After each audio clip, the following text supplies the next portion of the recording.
నమస్తే, welcome to AV news. ముందుగా headlines. Husnabad మండలంలో సాంఘిక సంక్షేమ గురుకుల పాఠశాలను ఆకస్మికంగా తనిఖీ చేసిన మంత్రి పొన్నం ప్రభాకర్. విద్యార్థులకు నాణ్యమైన ఆహారం అందించాలని అధికారులకు సూచన.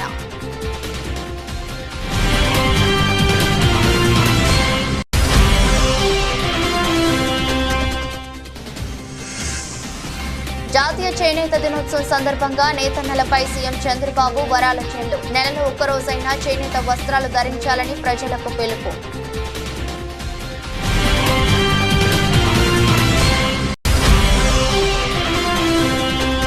వేములవాడ రాజరాజేశ్వర స్వామిని కుటుంబ సమేతంగా దర్శించుకున్న కామారెడ్డి ఎమ్మెల్యే. స్వామివారికి ప్రత్యేక పూజలు నిర్వహించి మొక్కులు చెల్లించుకున్న వెంకటరమణారెడ్డి.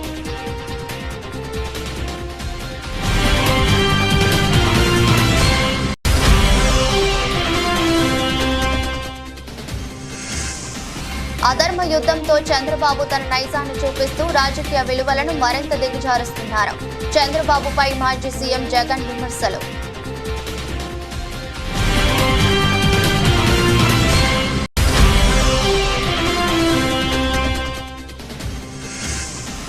భారత్ స్టార్ రెజ్లర్ వినేష్ ఫోగాట్ సంచలన నిర్ణయం. రెజ్లింగ్ కు గుడ్ బై చెప్పిన వినేష్.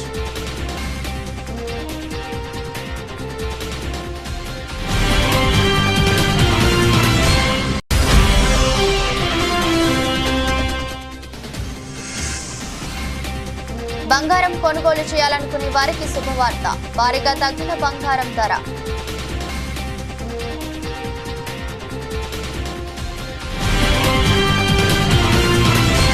ఖమ్మం జిల్లా కూసుమంచి మండలం పాలేరు వద్ద పాలేరు రిజర్వాయర్ నుండి లెఫ్ట్ మెయిన్ కెనాల్ రెండో జోన్ కు 500 క్యూసెక్కుల సాగునీటిని రాష్ట్ర రెవెన్యూ, హౌసింగ్, సమాచార, పౌర సంబంధాల శాఖల మంత్రి పొంగులేటి శ్రీనివాసరెడ్డి విడుదల చేశారు. ఈ సందర్భంగా మంత్రి మాట్లాడుతూ జిల్లాలో 2 పంటలకు సాగునీరు అందించేందుకు వరుణ దేవుడు సహితం సహకరించాడన్నారు. దేవుళ్లు దీవించినట్టుగా ఇందిరమ్మ రాజ్యంలో పంటలకు సరిపడా నీరు వచ్చిందని చెప్పారు. పాలేరు ఎడమ కాలువ నుంచి విడుదల చేసిన నీరు తెలంగాణలో 2,75,000 ఎకరాల పంట నీరు అందిస్తూనే వివరించారు. ఈ నెల 15 ముఖ్యమంత్రి రేవంత్ రెడ్డి చేతుల మీదుగా సీతారామ ప్రాజెక్టును ప్రారంభించబోతున్నామని మంత్రి శ్రీనివాసరెడ్డి వివరించారు. లెఫ్ట్ కెనాల్ మీద పాలేరు రిజర్వాయర్ నుంచి దిగువకి సుమారు 2,75,000 ఎకరాలు నాగార్జున సాగర్ కింద ఉన్న ఆయకట్టుకి ఇప్పుడే పాలేరు దగ్గర గౌరవ కలెక్టర్ గారు, నేను, చీఫ్ ఇంజనీర్ గారు కృష్ణా నీటిని రిలీజ్ చేయడం జరిగింది.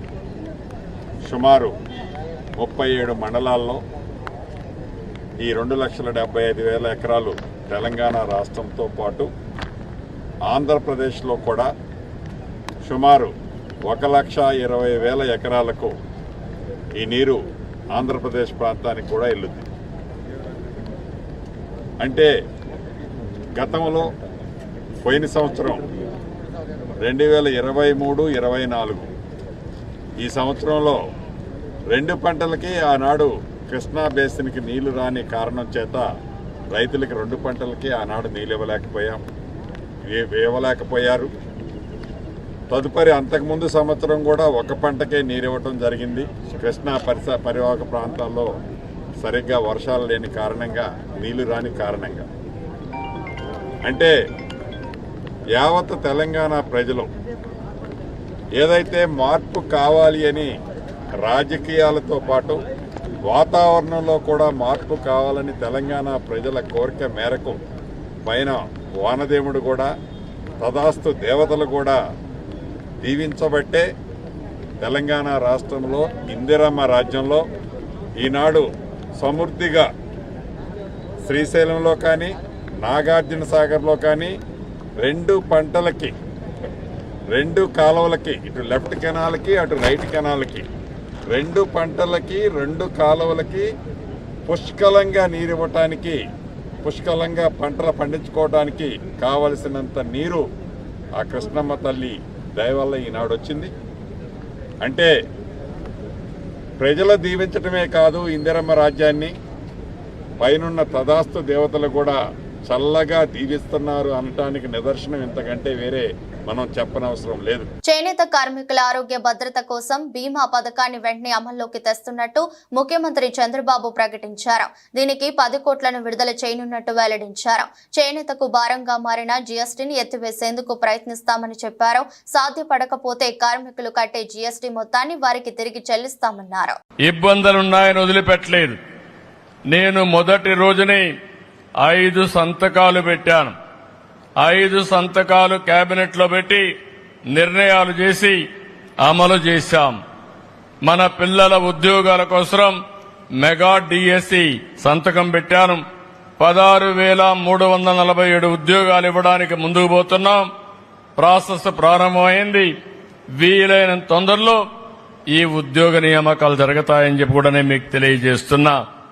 అదే సమయంలో పేదవాళ్ళకి ఏదైతే ఆ రోజు ఒక మాట చెప్పాను, ప్రతి ఒక్క ఇంటికి పెద్ద కొడుకుగా ఉంటా, మీ బాధ్యత తీసుకుంటానని చెప్పి పింఛన్ 4,000 రూపాయలు ఇస్తానని చెప్పాను.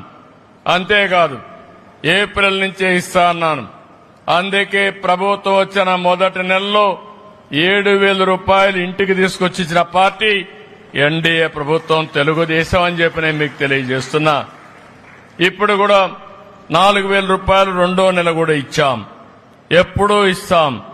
65 లక్షల మందికి దగ్గర నెల 2,737 కోట్ల రూపాయలతో ఈ కార్యక్రమాన్ని ముందుకు తీసుకెళ్తాం. ఇది మీరు చూసి సంవత్సరానికి 33,000 కోట్ల రూపాయలు ఖర్చు పెడుతున్నాం. సిద్దిపేట జిల్లా హుస్నాబాద్ మండలం జిల్లెళ్లగడ్డలోని సాంఘిక సంక్షేమ గురుకుల పాఠశాలను జిల్లా కలెక్టర్ మిక్కిలినేని మను చౌదరితో కలిసి మంత్రి పొన్నం ప్రభాకర్ ఆకస్మికంగా తనిఖీ చేశారు. ఈ సందర్భంగా విద్యార్థులతో మంత్రి పొన్నం ప్రభాకర్ కాసేపు ముచ్చటించారు. పాఠశాలలో ఉన్న సమస్యలపై ఆరా తీశారు. రెగ్యులర్ గా క్లాసులు జరుగుతున్నాయా, ఉదయం టిఫిన్ ఆహారం ఎలా ఉంటుందని విద్యార్థులను అడిగి తెలుసుకున్నారు. విద్యార్థులకు నాణ్యమైన ఆహారం అందించాలని, నాణ్యత విషయంలో ఎక్కడ రాజీ పడకూడదని తెలిపారు.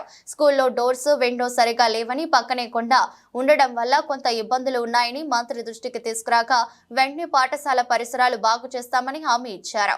పాఠశాలకు ఆర్వో ప్లాంట్ మంజూరు చేస్తామని, డైనింగ్ హాల్లో బెంచెస్, టేబుల్స్, పిల్లలకు బెడ్స్ మంజూరు చేస్తామని తెలిపారు. విద్యార్థులంతా చదువులోనూ ఆటల్లోనూ మంచి ప్రతిభ కనపర్చాలని సూచించారు.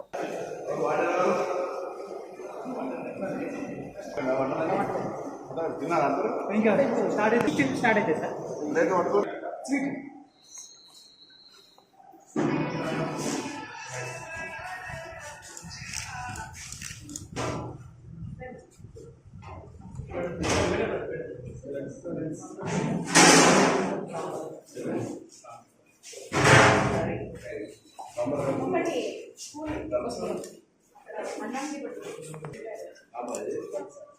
సైడ్ జరిగాను ఓకే దాను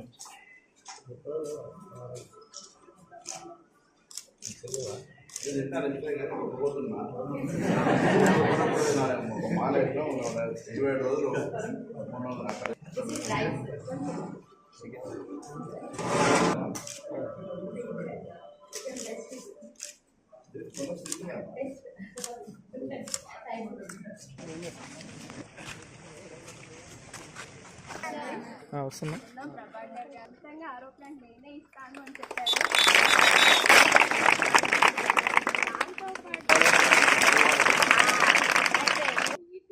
పిల్లలు రెడీ ఇప్పుడు అవార్డు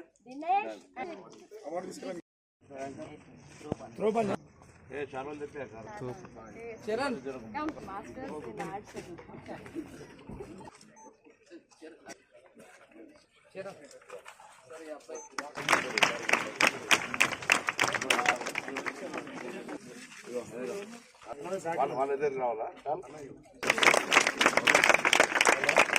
కప్పుకున్న వాళ్ళకు మీరు కూడా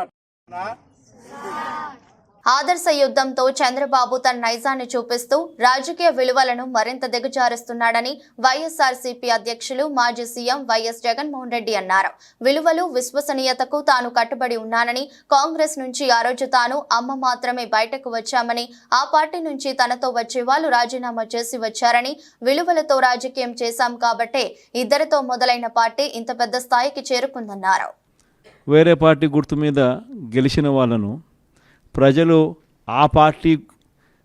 వాళ్లకు ఓట్లు వేసింది ఆ పార్టీ గుర్తును చూసి, ఆ పార్టీ పేరు చెప్పి, ఆ పార్టీ గుర్తును చూసి, ఆ పార్టీ తరపున వెళ్ళి ఓట్లు అడిగిన తర్వాత, గెలిచిన తర్వాత అటువంటి వాళ్ళను మనం ముఖ్యమంత్రిగా ఉన్నాం కదా, పోలీసులు మన చేతుల్లో ఉన్నారు, అధికారులు మన చేతుల్లోనే ఉన్నారు, డబ్బులు మన దగ్గర దండిగా ఉన్నాయి కాబట్టి ఆ డబ్బులు మనం ఖర్చు చేసి మనం ఎటువంటి పరిస్థితుల్లో అధర్మంగా అయినా కూడా మనం గెలిచాలి కదా అని ఆలోచన చేసి అదే కార్యక్రమం ముఖ్యమంత్రిగా ఉన్న వ్యక్తిగా మనం చేసి ఉంటే అది ధర్మమేనా?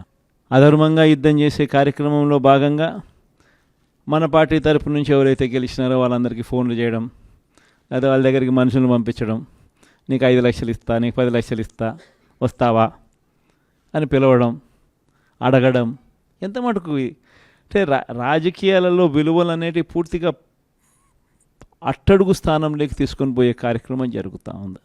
నేనైతే నా జీవితంలో రాజకీయాలు నేను అట్టే చేశా. నేను కాంగ్రెస్ పార్టీ నుంచి బయటకు వచ్చినప్పుడు వెనక్కి తిరిగి చూస్తే నా వెనకాల ఎవరు లేరు. నేను మా అమ్మ ఇద్దరమే బయటకు వచ్చింది.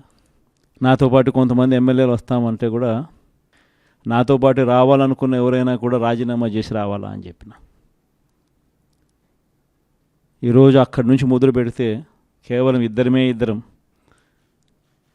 పార్టీ నుంచి బయటకు వచ్చి మొదలు పెడితే ఈరోజు దేవుని దయతో ప్రతి అడుగులోనూ కూడా విలువలతో కూడిన రాజకీయాలే చేశాము, విశ్వసనీయతతో కూడిన రాజకీయాలే చేశామని గర్వంగా తలెత్తుకొని కూడా చెప్పగలుగుతాం. ఎందుకు మొన్న ఎలక్షన్లే 2014 ఎలక్షన్ మీ అందరికీ గుర్తుండే ఉంటుంది. మనం ఓడిపోయాం ఆ ఎలక్షన్. ఓడిపోయేటప్పుడు కూడా నా దగ్గరికి చాలామంది వచ్చినారు, మన వాళ్ళే నా దగ్గరికి కూడా వచ్చినారు. మన మంచి కోసమే చెప్పారు, నా మంచి కోసమే చెప్పారు. అన్న చంద్రబాబు నాయుడు ఇష్టం వచ్చినట్టు అబద్ధాలు ఆడుతూ ఉన్నాడు, రైతులకు రుణమాఫీ అంటూ ఉన్నాడు, మహిళలకు రుణమాఫీ అంటూ ఉన్నాడు, ఇంటింటికి ఉద్యోగం అంటున్నాడు, ఉద్యోగం ఇకపోతే 2000 అంటున్నాడు, ప్రతి ఒక్కరికి 3 సెంట్ల స్థలం అంటూ ఉన్నాడు. ఈయన చంద్రబాబు నాయుడు అంటూ ఉన్నాడన్నా, మనం కూడా అనకపోతే ఎట్టా, మనం కూడా రైతులకు రుణమాఫీ చేయకపోతే చేస్తామని చెప్పకపోతే ఎట్టా, ఫస్ట్ చెప్పేసేయండి నా, మళ్ళీ సంగతి మళ్ళీ చూస్తాము అని నాతో కూడా చెప్పినారు. కానీ చెయ్యలేనిది, జరగనిది చెప్పడానికి మీ జగన్ ఇష్టపడలా. రాష్ట్రంలో ఎంబీబీఎస్, బీడీఎస్ ప్రవేశాలకు సంబంధించి ప్రభుత్వ విడుదల చేసిన జీవో 33 బాధిత విద్యార్థుల తల్లిదండ్రులు బీఆర్ఎస్ ఎమ్మెల్యే హరీష్ రావుతో సమావేశమయ్యారు. ఈ సందర్భంగా ప్రభుత్వ అనాలోచిత నిర్ణయాల వల్ల తమ పిల్లలు వైద్య విద్య చదివే అవకాశాలు కోల్పోతున్నట్లు హైదరాబాద్, వరంగల్, ఖమ్మం జిల్లాకు చెందిన పేరెంట్స్ ఆందోళన వ్యక్తం చేశారు. 4 ఏండ్ల నిబంధనల వల్ల తెలంగాణలో పుట్టిన పిల్లలు తెలంగాణలో స్థానికేతరులు కావడం బాధగా ఉందని పోయారు.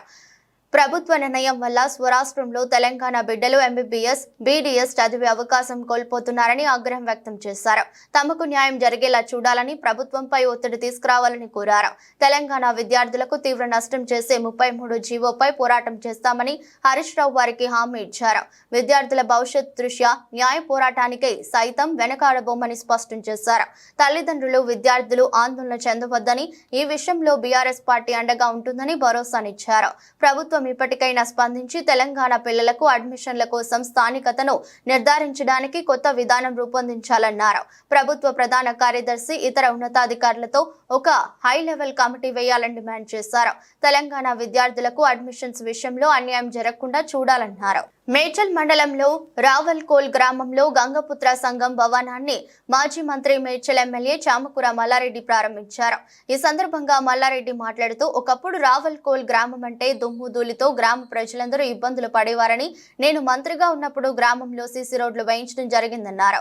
గంగపుత్ర సంఘం భవనాన్ని ప్రారంభించుకోవడం చాలా సంతోషంగా ఉందన్నారు. నా కంఠంలో ప్రాణం ఉన్నంత వరకు ప్రజలకు సేవ చేస్తూనే ఉంటానన్నారు. భగవంతుడు నాకు అన్ని ఇచ్చాడని, ఆ భగవంతుడి దయతో ఎప్పుడు ప్రజలకు అందుబాటులో ఉంటూ సేవ చేస్తానన్నారు. గ్రామంలో పెద్ద ఎత్తున గంగపుత్ర సంఘం భవన్, గంగపుత్ర సోదరులకు అందరూ కూడా, మా అక్కలకు, మా అన్నలకు, మా చెల్లెళ్లకు, మా తమ్ముళ్లకు, మా మాజీ సర్పంచ్కు, మాజీ వైస్ ఎంపీపీకి, మా పార్టీ ప్రెసిడెంట్లకు, మా యూత్ నాయకునికి, మా ప్రభాకర్కు అందరికీ కూడా ధన్యవాదాలు, శుభాకాంక్షలు. పెద్ద ఎత్తున ఇలా గంగపుత్ర సంఘం అంటే ఈ ఊరికి నాకు చాలా సంతోషం అనిపించింది. నేను మంత్రి ఉన్నప్పుడు మా అక్కలకు మట్టి అంటొద్దని చెప్పి ప్రతి రోడ్డు నా సొంతం పైసలతో నేర్పించాను. అదే మాదిరిగా ప్రతి గుడి కూడా ఇలా యాదవులది కానీ, యాదవుల మా ఈ గుడి కానీ మన గౌడ్స్ గుడి కానీ ఇంకా ఎవరిదైనా ఏ సంఘందైనా సరే నా సొంతం డబ్బులు ఇచ్చి నేను వాళ్ళకు కొద్దిగా సహాయం చేసి వాళ్ళు కొద్దిగా డబ్బులు వేసుకొని ఇలా ఇవన్నీ కూడా కంప్లీట్ చేసుకున్నందుకు చాలా సంతోషం అనిపిస్తుంది. అదే మాదిరిగా కూడా మా అక్కలు మా తమ్ముడు మాకు ఇంత మంచి రోడ్లు వేపించిండు, గుడ్లు కట్టించిండు, కుల సంఘాలు కట్టించిండు. మేము ఆయనకు ఓటుకొని మనం ఆయన రుణం తీర్చుకోవాలని చెప్పి మా అక్కలందరూ కూడా నాకు ఓటేసి మళ్ళీసారి గెలిపించినందుకు వాళ్ళందరూ కూడా పాదాభినందనలు. ఎప్పటికీ నా గొంతుల ప్రాణం ఉన్నంత వరకు నేను ప్రజలకు సేవ చేస్తూనే ఉంటా.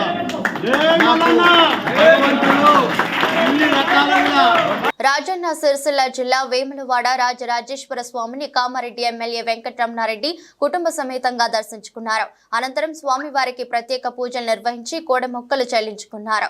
నాగిరెడ్డి మండపంలో ఆలయ అర్చకులు వెంకటరమణారెడ్డి దంపతులకు వేదోక్తాశీర్వచనంలో అందజేశారు. ఆలయ పర్యవేక్షకులు బి తిరుపతిరావు వారికి శేషవస్త్రం కప్పి స్వామివారి లడ్డు ప్రసాదాన్ని అందజేశారు. వారి వెంట బీజేపీ జిల్లా అధ్యక్షుడు తదితరులు ఉన్నారు. వికారాబాద్ జిల్లా కోస్గి పట్టణంలోని పంచాక్షరి ఫంక్షన్ హాల్లో ఈ నెల 17న పోలీస్ శాఖ ఆధ్వర్యంలో మెగా జాబ్ మేళా ఏర్పాటు చేసినట్లు ఎస్పీ యోగేష్ గౌతమ్ తెలిపారు. జాబ్ మేళాకు సంబంధించిన వాల్ పోస్టర్ ను ఎస్పీ కార్యాలయంలో విడుదల చేశారు. సుమారు 50 కంపెనీలు జాబ్ మేళాలో పాల్గొంటాయని, నిరుద్యోగులు ఈ అవకాశాన్ని సద్వినియోగం చేసుకోవాలని కోరుతున్నారు. నారాయణపేట జిల్లా కోస్గి మండల్లో మనం ఒకటి పెద్ద మెగా జాబ్ మేళా ఏర్పాటు చేస్తున్నాం. ఈ జాబ్ మేళాలో కనీసం 50+ కంపెనీస్ విత్ మోర్ దెన్ 1000 వేకెన్సీస్తో పాటు వస్తున్నది. ఇక్కడ ఉన్న నారాయణపేట్, వికారాబాద్, మహబూబ్నగర్ ఉన్న అందరి యువకాల నుంచి కోరేది ఏంటంటే మీరు ఈ జాబ్ మేళాకి మీరు ఉపయోగించండి. ఒకటి క్యూఆర్ కోడ్ ఉన్నది. ఆ క్యూఆర్ కోడ్లో మీరు రిజిస్టర్ చేస్తే మీరు బేసిక్ డీటెయిల్స్ ఇన్ఫర్మేషన్ పెడితే మాకు ఇన్ఫర్మేషన్ వస్తుంది. దాన్ని బట్టి మనం ప్లాన్ చేస్తున్నాం. ఈ జాబ్ మేళా నారాయణపేట జిల్లా కోస్గి మండల్లో Panchakshari function hall 9 AM onwards 17th August 2024కి మనం ప్లాన్ చేస్తున్నాం. మీరందరూ ఆ రోజు డైరెక్ట్లీ మీ క్వాలిఫికేషన్, మీ basic details and qualification certificates అవన్నీ తీసుకువస్తే ఆ రోజే ఇంటర్వ్యూ అయ్యి మనం ఇమీడియట్లీ అపాయింట్మెంట్ లెటర్ కూడా ఇప్పిస్తాం.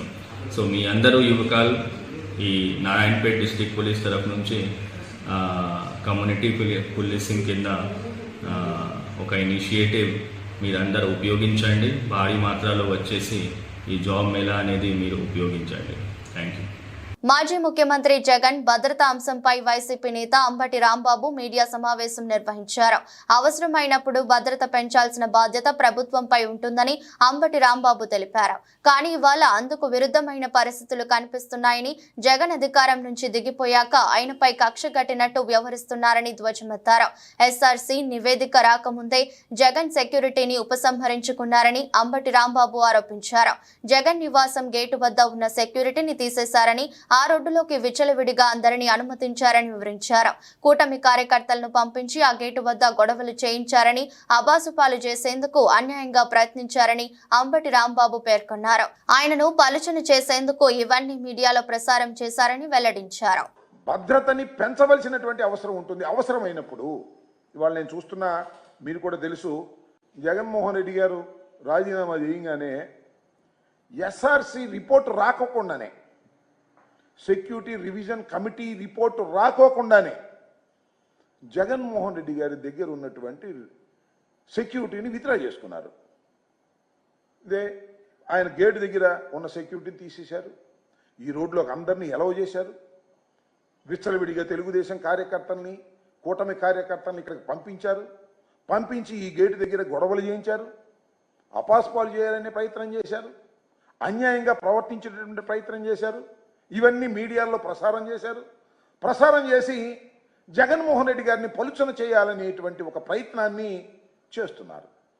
మీరు చూసే ఉంటారు, జగన్మోహన్ రెడ్డి గారి ఈ ఓటమి పాలైన తర్వాత ఇప్పుడు ప్రజెంట్ స్పీకర్ గారి దగ్గర ఒక ఆయన మాట్లాడుతూ ఉన్నాడు. జగన్మోహన్ రెడ్డి గారు ఓడిపోయాడు కానీ చచ్చిపోలేదు, చచ్చిపోతే తప్ప ఈ పార్టీ ఆ పార్టీ నాశనం కాదు అనేటువంటి మాట మాట్లాడిన తర్వాత మళ్ళా మీరు సెక్యూరిటీని తగ్గించేటటువంటి ప్రయత్నం చేస్తున్న తర్వాత ఆయన భద్రతను గాలికి వదిలేసి ఏదో ఒక విధంగా ఆయనకి ప్రమాదంలోకి నెట్టివేయాలనేటువంటి ప్రయత్నం మీరు చేస్తున్నట్టుగా చాలా స్పష్టంగా అర్థమవుతున్నటువంటి అంశమని ఈ సందర్భంగా నేను చెప్పదలుచుకున్నాను. దానికోసమే మేము న్యాయస్థానాన్ని ఆశ్రయించవలసినటువంటి అవసరం వచ్చిందని కూడా ఈ సందర్భంగా నేను చెప్తాను. లోకేష్ గారు, నారా లోకేష్ గారు నిన్న ఒక ట్వీట్ చేశాడు. Z+ భద్రత ఉన్నా ఇంకా ఆ అభద్రత ఎందుకు జగన్? Z+ భద్రత ఉన్నా ఇంకా అభద్రత ఎందుకు జగన్? దాని ఏమంటే ఇప్పుడు జగన్కున్న భద్రత ఎంత అంటే Z+ భద్రత 58 మందితో సెక్యూరిటీ, 2 ఎస్కాట్ బృందాలు, 10 మంది సాయుధ గార్డులతో భద్రత, కాన్వాయ్లో 2 అత్యాధునిక ల్యాండ్ క్రూయిజులు, బుల్లెట్ ప్రూఫ్లు. చూడండి, ఆయన నిన్న ట్వీట్ చేసి బుర్ర వికసించినట్టుగా అనిపిస్తుంది. నిక్కర్లు వేసుకుని గోలీకాయలు ఆడుకునే పద్ధతుల్లో మీరు మాట్లాడుతున్నారు. ల్యాండ్ క్రూయిజులు ఉన్నాయా? చూపించాయా బాబు, నాకు తెలియకూడదు. లోకేష్ గారు, కామారెడ్డి జిల్లాలో సైబర్ నేరగాళ్లు రెచ్చిపోతున్నారు. తాజాగా జిల్లా కలెక్టర్ ఆశిష్ సంగ్వాన్ పేరిట నకిలీ వాట్సాప్ అకౌంట్ ను గుర్తు తెలియని వ్యక్తులు క్రియేట్ చేశారు. కలెక్టర్ ఫోటోతో డిస్ప్లే పిక్చర్ ను వినియోగిస్తూ డబ్బులు పంపాలంటూ కలెక్టరేట్ లోని ఏటీఓకి గుర్తు తెలియని దుండగులు మెసేజ్ చేశారు. దీంతో అప్రమత్తమై సిబ్బంది కలెక్టర్ దృష్టికి తీసుకెళ్లారు. వెంటనే అప్రమత్తమైన సిబ్బంది స్థానిక దేవునిపల్లి పోలీస్ స్టేషన్ లో కలెక్టరేట్ ఏఓ సయ్యద్ అహ్మద్ మస్రాద్ ఫిర్యాదు చేశాడు.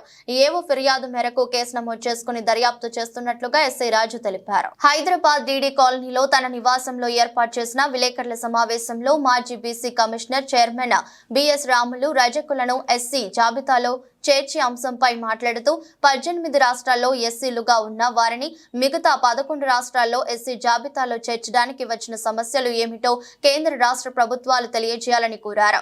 తెలంగాణ రజక రిజర్వేషన్ సమితి రాష్ట్ర అధ్యక్షులు గోపి రజక బృందం రాష్ట్ర వ్యాప్తంగా తిరుగుతూ ఎస్సీ రిజర్వేషన్ పై చేస్తున్న పోరాటాలు అనునిత్యం సోషల్ మీడియాలో చూస్తున్నానని వారన్నారు. న్యాయమైన కోరికను నెరవేర్చే బాధ్యత ప్రభుత్వాలపై ఉంది కావున తక్షణమే రాష్ట్ర ప్రభుత్వం తీర్మానం చేసి కేంద్రానికి పంపాలని తెలిపారు. ఎస్సీ కులాలలో 16 రాష్ట్రాలలో రజకులు ఎస్సీలుగా షెడ్యూల్ కులాలుగా ఉన్నారు. షెడ్యూల్ కులాల్లో చేర్చడానికి ప్రధానమైనటువంటి గేటు రాయి ఏంటంటే అంటరానితనం. మరి రజకుల పట్ల అంటరానితనం ఉంది. తేడా ఏంటంటే దళితులు, మాలలు, మాదిగలు మిగతా వాళ్ళు ఊరికి బయట ఉంటారు, వీళ్ళు ఊర్లో ఉంటారు. కానీ ఆ అంటరానితనాన్ని పాటిస్తూ ఉంటారు. ఒక దశలో వారిని ఆడబిడ్డలాగా చూస్తారు, మిగతా సందర్భాలలో వారిని పండగలు పబ్బాలకు బయట కూర్చోబెట్టి అన్నం పెట్టడము, అవమానించడము, తిట్టడం కూడా ఎలా తిడతారు, చాకలి మంగలి అని చెప్పి పదాలు కలిపి తిడుతూ ఉంటారు. అంటే తిట్టడానికి అర్హమైనటువంటి కులంగా వాటి మార్చారు. అందువల్ల చాలా చోట్ల వాళ్ళని ధోబీలను మనకి అంటరాని కులాలలో భాగంగానే 16 రాష్ట్రాలు చేర్చారు. ఇక్కడ కూడా చేర్చాల్సి ఉండింది. ఎప్పటికైనా ఈ సామాజిక సర్వే చేసిన తర్వాత బీసీ కమిషన్లు సిఫారసు చేయడము, ఆ తర్వాత అది ఎస్సీ కమిషన్లు సిఫారసు చేయడము, రాష్ట్ర మంత్రివర్గం ఆమోదించడం, అది పార్లమెంట్లో బిల్లు పెట్టి దాన్ని సవరించితే అది తప్పకుండా ఎస్సీలో చేర్చే అవకాశం ఉంటుంది. ఆ మేరకి అవసరమైతే ఎస్సీ రిజర్వేషన్లు కూడా 1% 2% మళ్ళీ పెంచాల్సిన అవసరం కూడా ఉంటుంది జనాభా మేరకి. ఈ కృషి ఒక నిరంతర ప్రక్రియ. ఎలాగైతే ఇప్పుడు కొన్ని కులాల వాళ్ళు ఇప్పటికీ మామూలు ఏబీసీలకి వెళ్ళి డీలోకి వెళ్ళి ఏలకు మార్చాలని ఎట్లయితే అడుగుతున్నారో వర్గీకరణ మార్చిస్తేనే ఇది ముందుకు వస్తుంది. ఏమైనప్పటికీ సమాజంలో రజక మహిళలు చేసిన సేవ అపారమైనది. అది లెక్కలు అందనిది. తల్లి కన్నా ఎక్కువగా సేవ చేసినారు వాళ్ళు. అంటే ఎందుకంటే మా మహిళలు బంగ్లాదేశ్ లో నెలకొన్న ప్రస్తుత పరిస్థితుల్లో ఆ దేశానికి చెందిన వారు చాలా మంది హైదరాబాద్ నగరంలోకి ప్రవేశిస్తున్నారనే సమాచారం రావడంతో పోలీసులు అప్రమత్తమయ్యారు. బంగ్లాదేశ్ నుంచి భారత్ లోకి వచ్చేందుకు సరిహద్దుల్లో పెద్ద ఎత్తున ఆ దేశీయులు ఉన్నట్లుగా కూడా వార్తలు వచ్చాయి. ఈ క్రమంలో బంగ్లా జాతీయులు హైదరాబాద్ కు కూడా వస్తున్నారని సమాచారం వచ్చింది. దీంతో పోలీసులు బాలాపూర్, కాటేదాన్, మైలార్దేవ్పల్లి, పహాడి షరీఫ్, ఫలక్నామా తదితర ప్రాంతాల్లో బుధవారం ముమ్మరంగా తనిఖీలు నిర్వహించారు. కొంతమంది అనుమానితులను కూడా అదుపులోకి తీసుకున్నారు. గతంలో రోహింగ్యాలు బంగ్లాదేశ్ కు చెందిన వారు పెద్ద ఎత్తున నగరానికి వచ్చి చిరు వ్యాపారులుగా, పరిశ్రమలు, భవన కార్మికులుగా పనిచేస్తున్నారు. ఇందులో కొంతమంది వీలు చిక్కినప్పుడల్లా బంగ్లాదేశ్ కు వెళ్లి వస్తున్నట్లుగా గుర్తించినట్లు పోలీస్ అధికారి ఒకరు తెలిపారు. ఇటీవల వారి రాకపోకలు ఎక్కువయ్యాయని, దీంతో అప్రమత్తమైనట్లు వెల్లడించారు. హైదరాబాద్ తో పాటు పలు ప్రాంతాలకు చాలా కాలంగా బంగ్లాదేశ్ నుంచి పలువురు అక్రమంగా వలస వస్తున్నారు. 2 నెలల క్రితం కోల్కతా మీదుగా ఖమ్మంకు 5 బంగ్లాదేశ్ మైనర్లు వచ్చారు. బాల కార్మికులను గుర్తించే క్రమంలో పోలీసులు ఖమ్మంలో తనిఖీలు చేపట్టారు. బంగ్లా నుంచి వచ్చి భవన నిర్మాణ కార్మికులుగా చేస్తున్న పిల్లల్ని గుర్తించారు. సికింద్రాబాద్ లోనూ మరో 5 గుర్తించారు. జగిత్యాల జిల్లా ఎండపల్లి మండలం కొత్తపేట గ్రామస్తులు, అధికారులు, ప్రజా ప్రతినిధుల తీరును నిరసనగా గురువారం రోడ్డుపై వరి నాట్లు వేసి నిరసన వ్యక్తం చేశారు. ఈ సందర్భంగా మాట్లాడుతూ కొన్ని రోజులుగా కురుస్తున్న వర్షాల వల్ల రహదారి గుంతలమయంగా మారిందని, కనీసం అంబులెన్స్ వచ్చే పరిస్థితి లేదని వాపోయారు. దీనిపై సంబంధిత అధికారులు స్పందించాలని కోరుతున్నారు. కుస్తీ నాపై గెలిచింది అంటూ భారత star wrestler Vinesh Phogat wrestling కు రిటైర్మెంట్ ప్రకటించింది. కుస్తీ నాపై గెలిచింది, నేను ఓడిపోయాను, నన్ను క్షమించు, మీ కళ, నా ధైర్యం విచ్ఛిన్నమయ్యాయి, నాకు ఇంకా పోరాడే బలం లేదు, మీ అందరికీ రుణపడి ఉంటాను అని ఎక్స్ వేదికగా తన నిర్ణయాన్ని ప్రకటించింది. ఆమె నిర్ణయం ప్రతి ఒక్కరికి షాక్ కు గురిచేసింది. అద్వితీయ ప్రదర్శనతో ప్యారిస్ ఒలింపిక్స్ రెజ్లింగ్ ఫైనల్లోకి దూసుకెళ్లి ఆ ఘనత సాధించిన తొలి భారత రెజ్లర్ గా చరిత్ర సృష్టించిన వినేష్ ఫోగాట్ దేశానికి మరో పతకం ఖరారు చేసిందని భారత్ సంబరాలు చేసుకుంటుండగానే చేదు వార్త వినాల్సి వచ్చింది. ఉండాల్సిన బరువు కంటే 100 గ్రాములు అధికంగా ఉందన్న కారణంతో ఆమెను అనర్హురాలిగా తేల్చడంతో దేశం యావత్తు నిర్ఘాటించింది. తనను అనర్హురాలిగా ప్రకటించడంపై Vinesh court of arbitration for sports ను ఆశ్రయించింది. తాను రజత పథకానికి అర్హురాలనని ఫిర్యాదులో పేర్కొంది. దీనిపై తీర్పు రావడానికి ముందే వినేష్ రిటైర్మెంట్ ప్రకటించి కోట్ల మంది భారతీయుల హృదయాలను బరువెక్కించింది. బంగారం కొనుగోలు చేయాలని అనుకునే వారికి శుభవార్త. అంతర్జాతీయ మార్కెట్ల ప్రభావంతో బంగారం ధర భారీగా తగ్గింది. నిన్న 870 తగ్గిన ధర ఇవాళ 430 తగ్గింది. 2 రోజుల్లో 10 గ్రాముల బంగారం ధర 1300 వరకు తగ్గింది. గోల్డ్ రేట్ తగ్గడంతో మహిళా మనులు అన్ని పనులు మానుకొని మరి బంగారం షాపు వద్దకు వస్తున్నారు. శ్రావణ మాసం ప్రారంభమైంది, మంచి ముహూర్తాలు ఉన్నాయి. ఈ నెలలో 1,00,000 పెళ్లిళ్లు జరిగే అవకాశం ఉంది. ఈ క్రమంలో బంగారానికి మంచి డిమాండ్ ఉంటుంది. గోల్డ్ రేట్ తగ్గుతూ వస్తుంది. బంగారంతో పాటు వెండి ధర కూడా తగ్గింది. హైదరాబాద్ లో 10 గ్రాముల 22 క్యారెట్ల బంగారం ధర 63,500గా ఉంది. మేలిమి బంగారం 69,270గా ఉంది. విశాఖపట్నం, విజయవాడలో బంగారం ధరల్లో తేడా లేదు. 22 క్యారెట్ల బంగారం ధర 63,490గా ఉండగా 24 క్యారెట్ల బంగారం ధర 69,260గా ఉంది. దేశ రాజధాని ఢిల్లీలో 10 గ్రాముల బంగారం ధర 63,650గా ఉంది. 24 క్యారెట్ల బంగారం ధర 69,420గా ఉంది. వెండి ధర మాత్రం తగ్గింది. హైదరాబాద్ లో కిలో వెండి ధర 87,000గా ఉంది. ఢిల్లీలో కిలో వెండి ధర 82,000గా ఉంది. వార్తలు ముగించే ముందు మరోసారి హెడ్లైన్స్. హుస్నాబాద్ మండలంలో సాంఘిక సంక్షేమ గురుకుల పాఠశాలను ఆకస్మికంగా తనిఖీ చేసిన మంత్రి పొన్నం ప్రభాకర్. విద్యార్థులకు నాణ్యమైన ఆహారం అందించాలని అధికారులకు సూచన.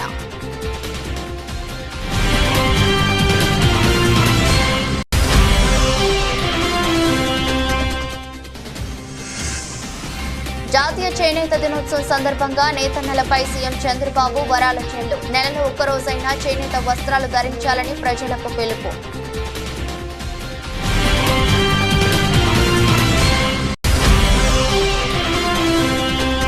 వేములవాడ రాజరాజేశ్వర స్వామిని కుటుంబ సమేతంగా దర్శించుకున్న కామారెడ్డి ఎమ్మెల్యే. స్వామివారికి ప్రత్యేక పూజలు నిర్వహించి మొక్కులు చెల్లించుకున్న వెంకటరమణారెడ్డి.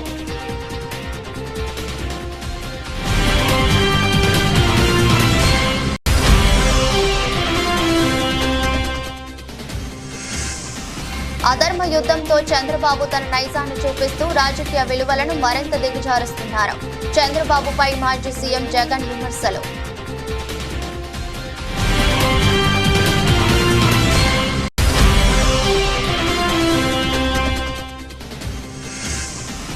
భారత్ స్టార్ రెజ్లర్ వినేష్ ఫోగాట్ సంచలన నిర్ణయం. రెజ్లింగ్ కు గుడ్ బై చెప్పిన వినేష్.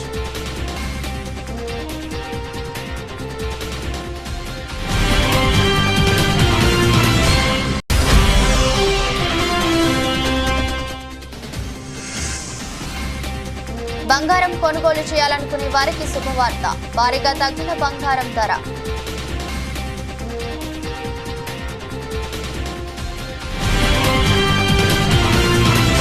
ఇదిరోజు బులెటిన్. మరో బులెటిన్లో మళ్ళీ కలుద్దాం. అంతవరకు సెలవు. నమస్కారం.